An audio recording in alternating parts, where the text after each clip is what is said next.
Something started shifting when I hit my 30s. It wasn't really a dramatic event. It was more like a quiet unraveling that lasted over quite a few years. The way I was living didn't really feel good anymore. I felt like I was changing. I knew I was changing, but I just didn't know how to be that new version of me just yet. So I made space and I gave myself permission to heal. And these 5 habits I'm about to talk about, they didn't fix everything, but they did save me from spiraling. So I wanted to share them with you, not as advice, but more like an invitation. Here's where I belong now, high above the fear and doubt. So no. I remember always feeling like I had to be on.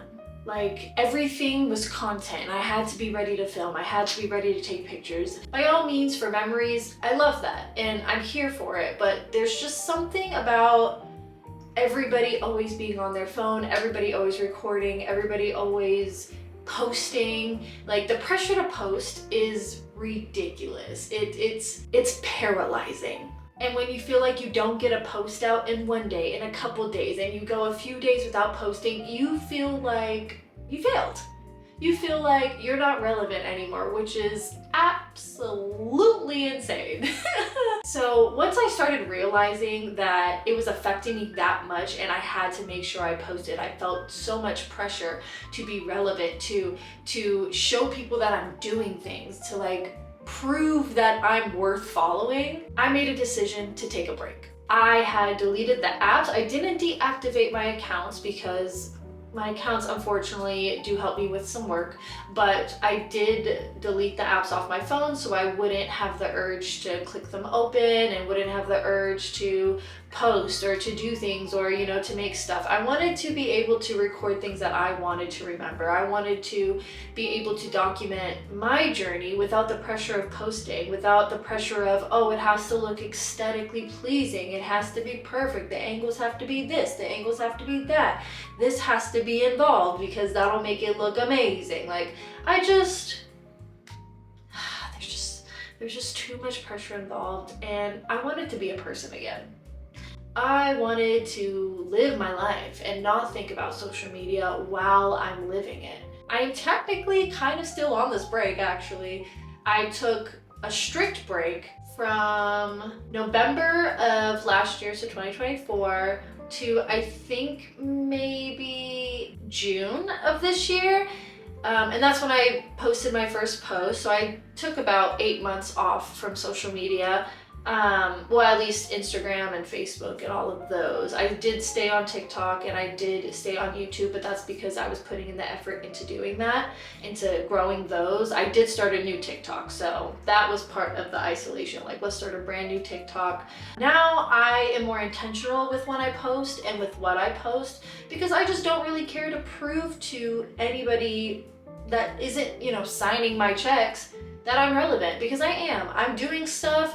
And I don't need to show anybody that I'm doing stuff. I can just do it and show when I feel like it. Like, it's just, I want to be in control and I don't want social media to control me. I'm not gonna lie, in the very beginning, it was very uncomfortable and I was so excited about cool things that were happening or these new discoveries or just adventures I had with myself.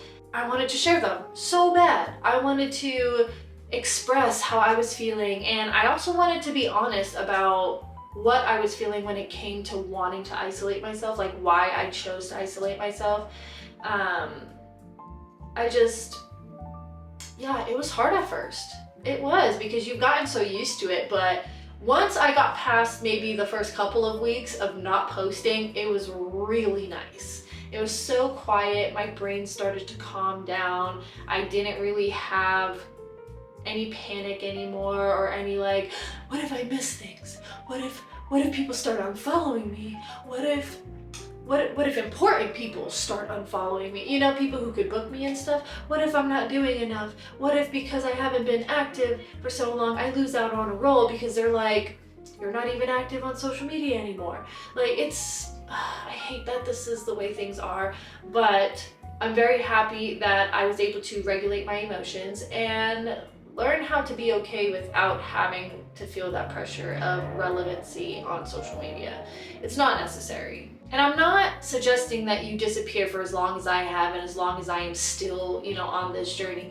There's no pressure to do that. Absolutely not. Do what works for you. Maybe you just need like one day out of the month where you just don't go on social media. You just detox for the day. Recharge, reset, get the creative gears rolling and just quiet the mind. Sometimes we just need that. We just need that reset every so often. I know these things are very cliche, but once you get past the struggle of starting, they can do amazing things for your mind, for your body, for your spirit.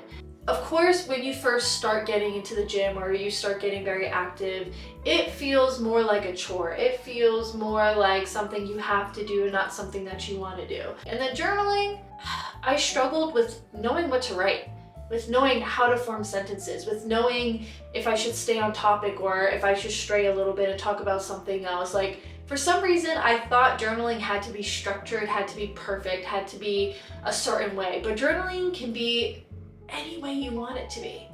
It can be brain dumping. It can be full of run-on sentences or full of sentences that aren't even real sentences. It can be whatever you make it, because why? It's yours. It's for you. It's for your brain. It's for you to feel better. And then the gym, do it in the way that works for you. For some people, that might be starting off with one day a week where you make sure you get there. And then you bring it up to 2 days a week, 3 days a week, 4 days a week, until you feel like you're good with how many days a week you're going to the gym. Right now, I'm at 4 days a week. That is pretty good. I am having some off weeks because work is kind of getting in the way, which is a good problem to have. I do try to do it at home when I can, even if it's a small little workout. Even if I only have 20 minutes to do a workout at the gym, I still make sure to go, because 20 minutes is still better than nothing. At the end of the day, all that matters is that you show up for yourself. So if being consistent is hard for you, if showing up and doing these things is a little tricky for you, it takes a lot for you to get there, start small. Do one push-up. And then if it feels good, keep going. Write one line in a journal and see if you feel the urge to write more. You have free will. You get to decide how you want to do things. This sounds a little woo-woo, but you know what? It feels good to me, and if this is something that would feel good to you, I am so happy to share this. I love to burn sage, clear out negative energy that I've been holding on to, or even negative energy that has followed me wherever I go. I love to burn incense to kind of set the mood when I do clearings or when I do a new moon or a full moon ritual. It like resets me between my mind, my spirit, my heart. It resets everything within me. I kind of feel like a brand new person every time I do one of these rituals. For new moon, I manifest whatever it is that I want. On the full moon, my ritual is reflection. It's letting go of things that are no longer serving me or my future self, the person that I'm working towards becoming. For somebody, that's gonna work. Maybe not everybody. Most likely you have to believe in it, but honestly, I feel like it could work for anybody. I feel like you could try it out if you want to. Sometimes the world gets a bit heavy and a bit chaotic, that there's something that we need to do for ourselves to quiet everything. And it can truly be just as simple as lighting a candle and then reading a book. This has to be one of my favorite habits. I actually came across this year by accident, but it was a very beautiful and very amazing accident, because this is literally something that I go to anytime I'm feeling crazy, anytime I'm feeling drained, anytime I'm feeling sad, anytime I'm feeling overwhelmed. This is such an easy fix for me, and it is playing music from back in the day, the theme songs of your favorite cartoons, your favorite TV shows as a kid. They just make me feel so happy. I truly love Gully Bella Island, Out of the Box, Bear in the Big Blue House. I could just list. They're all on my phone, my Apple Music. I am obsessed. And I do puzzles now. I'm still working on one, so puzzles isn't really what's happening. That makes me feel calm. It's awesome and I love it so much. I'm trying to remember all the little things that I loved when I was a kid. When I think about it, the reason why those things felt so good to me was because joy was joy. It was something that happened. It was something that you chose. It was something that was very in the moment. It wasn't tied to productivity or an achievement. And that's what a lot of us do as adults right now. We feel better when we're doing something that is progressing us forward, but sometimes happiness just needs to be happiness. And so I'm realizing that that's kind of what feels good for me. So if there is something that feels good to you, that isn't tied to anything where it seems like you have to deserve this kind of joy, this kind of happiness, this kind of peace, go back to when the world didn't ask and expect so much from you. Remember what it is that made you feel good. Do that, even if it's for a few minutes. As much as this would make life feel just a little bit easier, the reality is no one's coming to save you. No matter how solid your people are, you can't count on that, because at the end of the day, they also have to worry about themselves.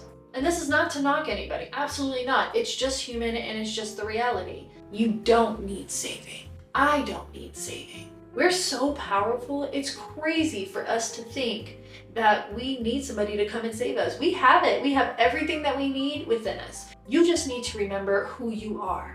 You just need to remember that you can be anything and do anything that you want to do. You just need to remember that you have all the power that you need to have the life that you want.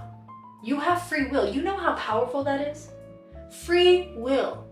You can do anything today. You can say, I'm gonna start over today. You can choose to be a completely different person. And the crazy thing is, there are an endless amount of resources for people to use, for you to use, so that you can start making whatever necessary changes you feel like you need to make. There are podcasts, there are books, there are online classes, there are community centers. There are so many resources. You have so much power in your hand. Just pick something and go balls to the wall with it.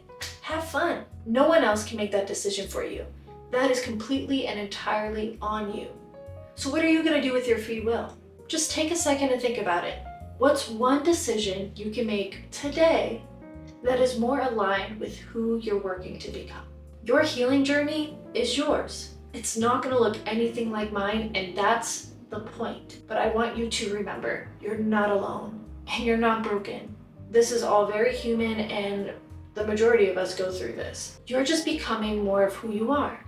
And that's a beautiful thing. That is something that you should embrace and not avoid. If even one of these habits spoke to you or you felt something, try it. If you felt seen by this video, please like and comment below which one of these habits you're going to try out. Also, if you can, share a habit that you'd like to add to the list. Let's create a space here where we grow together. Subscribe for more content that honors your journey.